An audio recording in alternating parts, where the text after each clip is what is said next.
indiscriminate. Alright? Whoop. Now, this is a great shot. I love this. Where's Prabhupada? You know? You recognize that? Vyasasana. Many shots he's on this. Because he's in a place where they took a lot of pictures of Prabhupada. Los Angeles, where the BBT was, and the tape ministry, archives. Usually you see Prabhupada playing that gun, he's looking straight on at you. But in this case, he's looking up, and he looks like, to me, it looks like he's looking at Krishna. Ecstatic. So, Shaktivesh Avatar. What is in... Okay. Although Srila Prabhupada's activities were those of a Shaktivesh Avatar, since he was absolutely transparent to Krishna... Oh, I just gave it away. Yeah. Anyway. Whoop. I was supposed to flash this first. Well, maybe I didn't give it away. But. Okay, this is a... What you're going to see here is a quote from a purport. Alright, so... Former Prabhu, read that. Shaktivesh Avatar. Unless one is empowered by the Supreme Personality of Godhead, Sri Chaitanya Mahaprabhu, one cannot spread the holy names of the Hare Krishna Mahamantra throughout the world. Persons who do so are empowered. Therefore, they are sometimes called Avesh avatars or empowered incarnations, for they are endowed with the power of Sri Chaitanya Mahaprabhu. So Prabhupada is writing about a Shaktivesh avatar in the purport. So I find it very endearing that, fill in the blank. Why do I say this is endearing?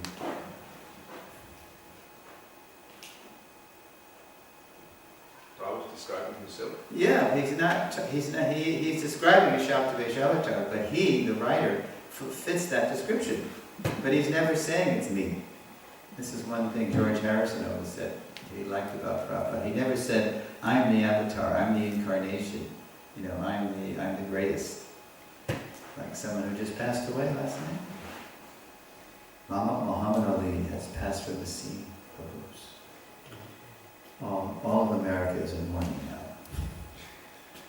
Anyway, Prabhupada, he didn't do that. As we said earlier in the series, he was always completely transparent to Krishna, never directing people toward him. Such a great soul is very rare. Now, if Srila Prabhupada is for everyone, he is certainly for everyone in his ISKCON, as we will now read. And that's the theme, one of the big themes of this seminar, is that we're all Prabhupada Nugas, regardless of our Niksha Shiksha Gurus, generations, zones, whatever. We're all Prabhupada people. So now, let's see how Prabhupada is for everyone. Okay, this shot of Srila Prabhupada was on the cover of Back to God just after he passed, just after he went back home. It was the He Lives Forever issue. It was a big kind of, what did I say? Requiem. Elegy. Yeah, it was a big praise of Prabhupada, actually. The whole issue was dedicated just to him and how he lives forever by his divine instructions and the followers with him. Now, in an earlier lesson, and this the last lesson, fictional Prabhupadas, we took a look at the first item of that original founder Acaraya statement that the GBC passed in '94. He's the preeminent Shiksha Guru. Let's look at all of the items of that resolution, and it's a powerful reminder of Prabhupada's position when you look at all the items. So, you got to go up. I don't want to displace you. You have to go up into the seat.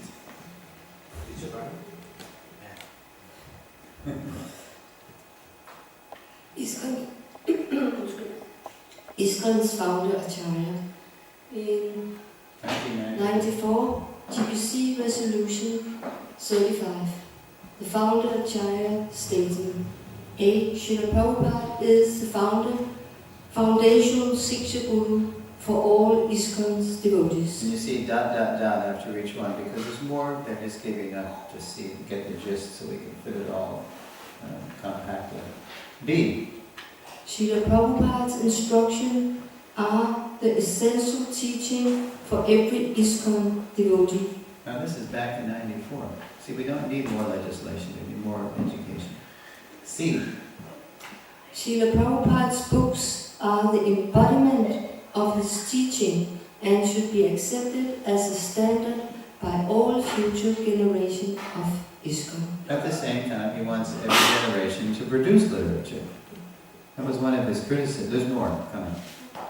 He would criticize sometimes the Gaudiya Math, saying, look, it's been decades since Saraswati Thakur has left this world, and they're selling his books, but they're not producing any more literature. Each generation should produce literature. But the founder Acharya's books are the standard. They're the main course. They're the touchstone, in the original sense of the word, meaning a stone for testing gold, the quality of gold. Okay, D.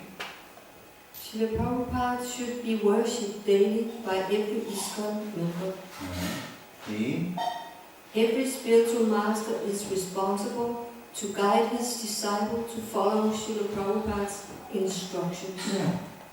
All gurus, all generations should be transparent to the founder Acharya and not drift away. Okay, that's good. And not, stray from that. Okay, so it's a full look at Prabhupada's position. We found the position of the founder Acharya.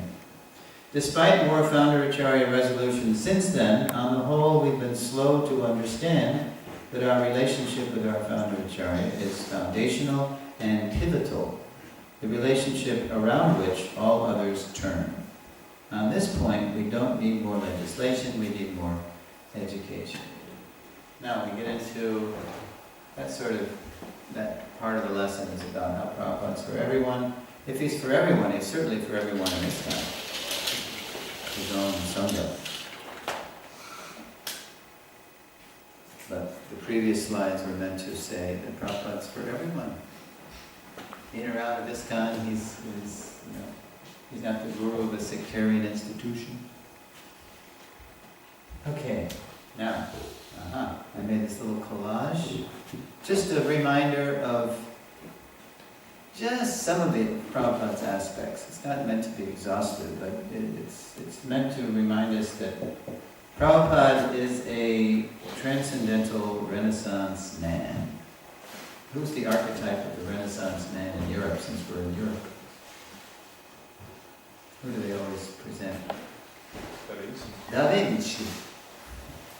Who was so broad in his intelligence, Udaradi, he gave us things like, the blueprints to the helicopter, and he also gave us the Mona Lisa. Right? So you don't usually find the fine artist and the scientist in the same body, but he was a very well-rounded person, a true Renaissance man. But Prabhupada had so many sides to him. That's why I've been saying we can hope to maybe access at least one aspect of Prabhupada, but nobody has all of Prabhupada. It's just too broad and too deep. There's Prabhupada, the plain living pioneer, I believe in the Mississippi farm, in 1975.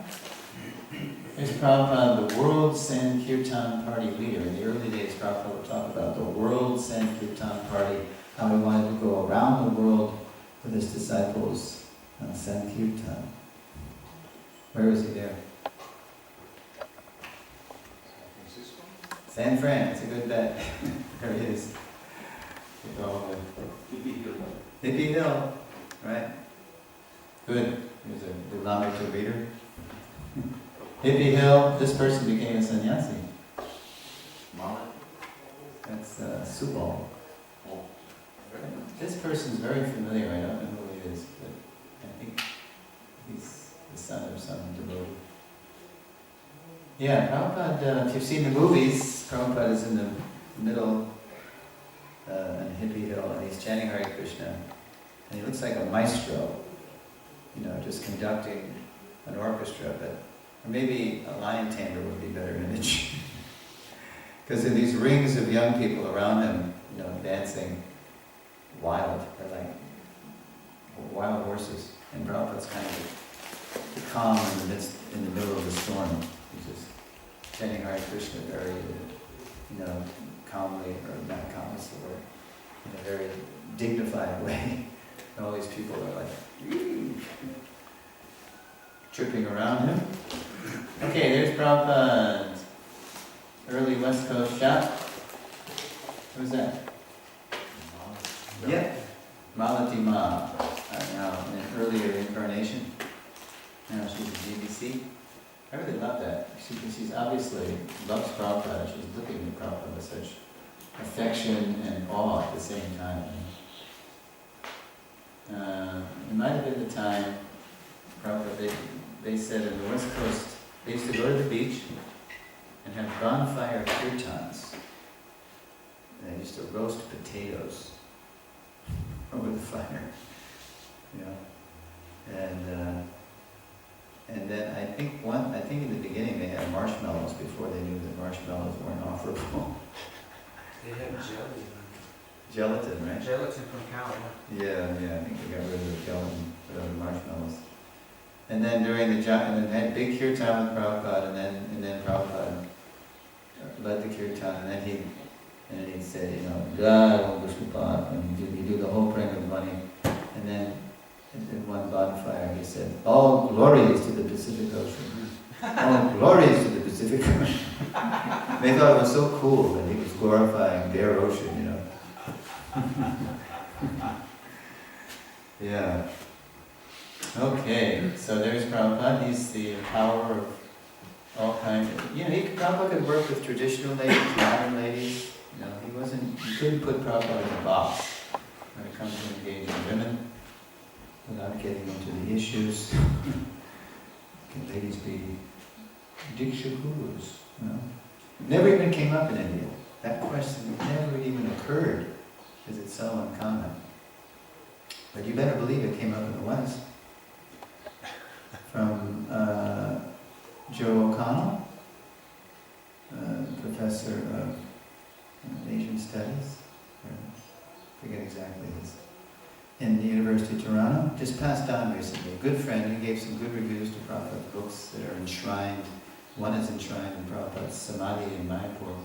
And then Judith Wax was a journalist for Playboy magazine in Chicago. And she was the mother of a devotee, she and her husband. And they were killed in a plane crash too, not long after. She interviewed Prabhupada. And can a woman be a temple president? A GBC? A guru? A spiritual master? Why not if she's qualified? And then to Joe O'Connell, a similar thing. Anyway, it never even came up in India. Never came up. Because it's a different place. It's a different country. It's a different culture. It never even came up. Could you say there are examples of the Diksha from women like Suniti instructing her son, or Chintamani instructing? Well, in that case, in that purport, Prabhupada said she couldn't be his guru because of being his mother and a woman. You see that? Although you but see he got opposite. Diksha. Huh? She gave him Diksha still. Shiksha. Sorry, Siksha. Oh yeah. Yeah. I'm mixing it up. Yeah. Sorry. Try. Let it out. Anyway, you have to take all of Prabhupada. So that's another issue, so we'll go on here. There's Prabhupada, the consummate cook. So many of us became devotees. Because of prasadam. Prabhupada told us flat out in Miami, I was there. Did I mention it? Okay. Prabhupada is lecturing on the Bhagavad Gita, Nature we Enjoy Our Consciousness, 2 successive evenings. Checks 1, 2, 3. And we heard a quote when the plane's flying overhead. That was from those lectures. And after one of the lectures, Prabhupada just sort of Or maybe it was during, anyway, at one point in the lecture, somehow prasadam came up. Prabhupada just brought it up, and he said, "You have all come because of prasadam." It was very grave and matter of fact. And the temple president was Abhiram Prabhu, my godbrother. Very cool cat, very cool customer. You know, the kind of person we say in English, who holds his cards close to his chest. We don't know what Abhiram is thinking. So Prabhupada said, "You have all come because of prasad." And then Abhiram was fanning Prabhupada right next to him. "You too, Abhiram?" And then Abhiram went right out of character. He blew his cool. He just said, "Yes, me too, Srila Prabhupada." You know, like really became very sheepish. You know? And Prabhupada said, "Yeah." And then he did jai, and his jai, his head wheeled across the assembled devotees like the sun rising, you know. We went jai, because we knew it was true. That's why we joined. That's why we stayed. So, yeah, Brahmananda, the late Brahmananda Prabhu I think in the Lilamrita, it said, "As soon as I tasted a kachori, I was finished. I had to join." Okay, so Prabhupada is also a new Taliban there, I believe, although it's controversial. Some devotees swear he's in India there, but I think he's a new Taliban, showing the devotees how to do something there. There's his old cooker. Yeah, it's part of it. It's not the whole thing. Must be done, because not the whole, the top is not the whole. Wait, there it is. You see how it's rounded? Yeah. Okay. So the consummate cook. And that's Jamuna learned, from Prabhupada. You remember when she first met Prabhupada? She went to her sister's wedding in New York. Joan went to Jan's wedding. Jan was marrying Michael. So Jan and Michael became Janaki and Mukunda. And Joan flew out from Oregon for the wedding to help out, And so that's when she got her first cooking lesson in 26th Avenue, in Swamiji's apartment. And do you remember what was going on all the time when he was instructing her, when he kept interrupting, when he kept saying to her, "Wash your hands." "Wash your hands." Because she kept, touching her hair or touching her clothes, or maybe even tasting something, or she didn't know anything, she just knew. Wash your hands. And that was a big lesson for Jamuna, and that stuck. And she ran an immaculate kitchen, and it was a real meditation. I had the privilege when I first met Jamuna in South India. It was just before Christmas Eve, and in South India they make a big deal out of Christmas. There's a lot of Christians down there, and so it was in Kadashi, and it was in a little town called Kollur, at the base of the mountain. It's a little village, Kollur. So she insisted. She said, "Today, I'm going to cook an Ekadasi Christmas Eve feast." Wow, what a treat! Jamuna, right? This is 93, so her cookbook had already been out in 87, the one that won the World Award, the best cookbook of the year in the whole world, not just in the vegetarian category, but the whole world. So she was already famous amongst devotees as being a great cook. But then that book, put her in the world-class category. So it was quite a challenge. We were living in a little hovel, a little bungalow, with a snake, a big black snake lived there, to keep away the rats. And that was why it was there. So she chose, rather than cook inside was kind of dirty in there. She chose to cook outside on the veranda where it was cleaner. But then the challenge was there were all these monkeys around. Not the ferocious Vrindavan kind, but kind of these, it was like the Hanuman monkeys. Yeah, they were kind of cuter and not so aggressive. So it was Dina Tarini, her friend's job, to keep away the monkeys the whole time. While Jamuna did her magic. At first she had to go to town and buy foodstuffs she had to gather what she could from this little village. She got all the Kadasi safe stuff. And then she spent all day. And then meanwhile, we're trying to fix a well. We men, we're trying to fix a big well that was giving us trouble. And then it goes on, and she's been cooking, and then dusk is falling, and then she offered, and then she said, and now I'm going to offer by candlelight the Ekadashi feast, And so she offers to Prabhupada or Chaitanya, and then she insists on serving out the feast to all of us and telling us Prabhupada stories while she's serving out this incredible feast that you never tasted anything like it. You didn't even know what it was. All these spreads. That was my high point of my trip to India.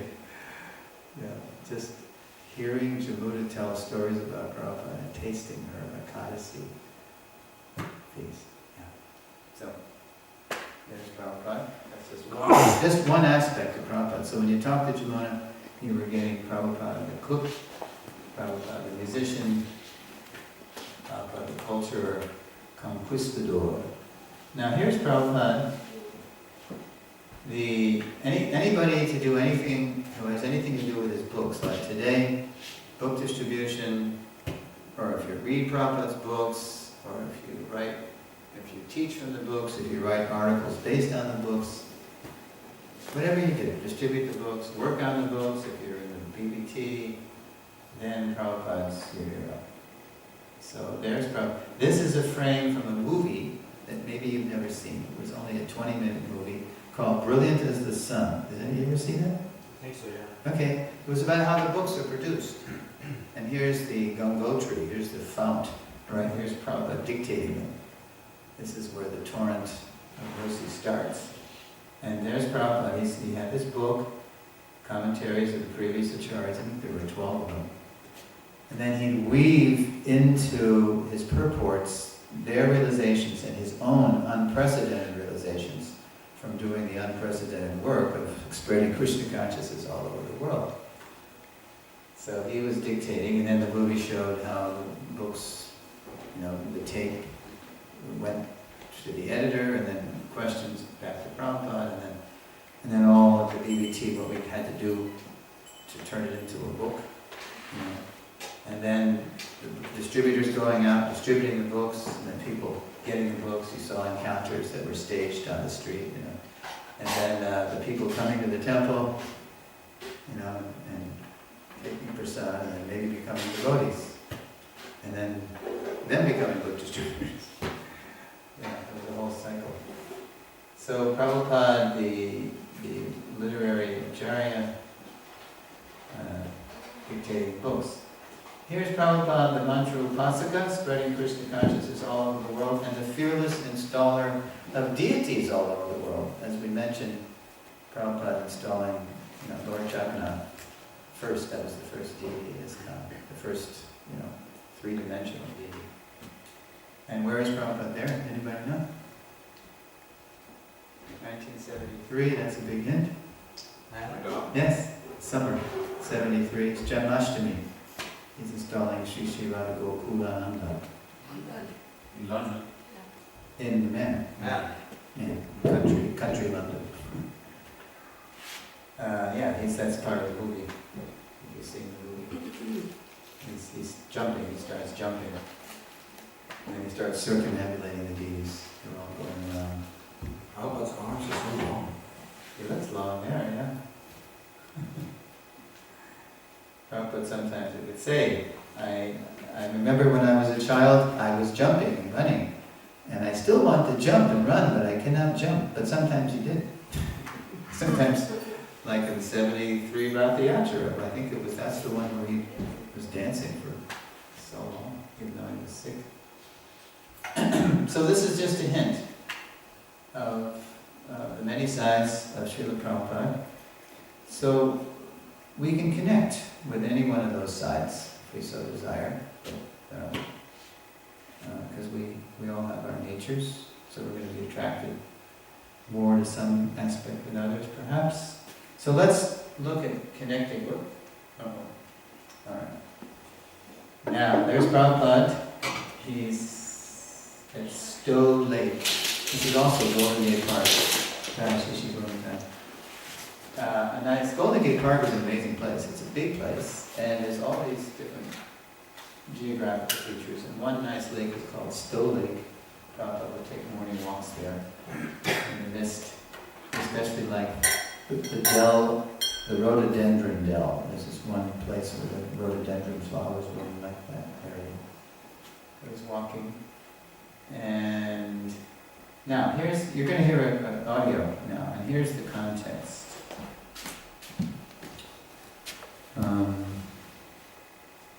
In August 1968, during the question and answer after Srila Prabhupada's Bhagavatam class, a new initiate said, when Prabhupada wasn't there in person, she felt so far away from him. This is a 16-year-old girl. Her name was Wendy Weiser, and she became Rukmini. And she is now the wife of Anutala Prabhu, the ISKCON communications minister. Yeah, do you know Rukmini? Anyway, she's great. She's a true Rukmini.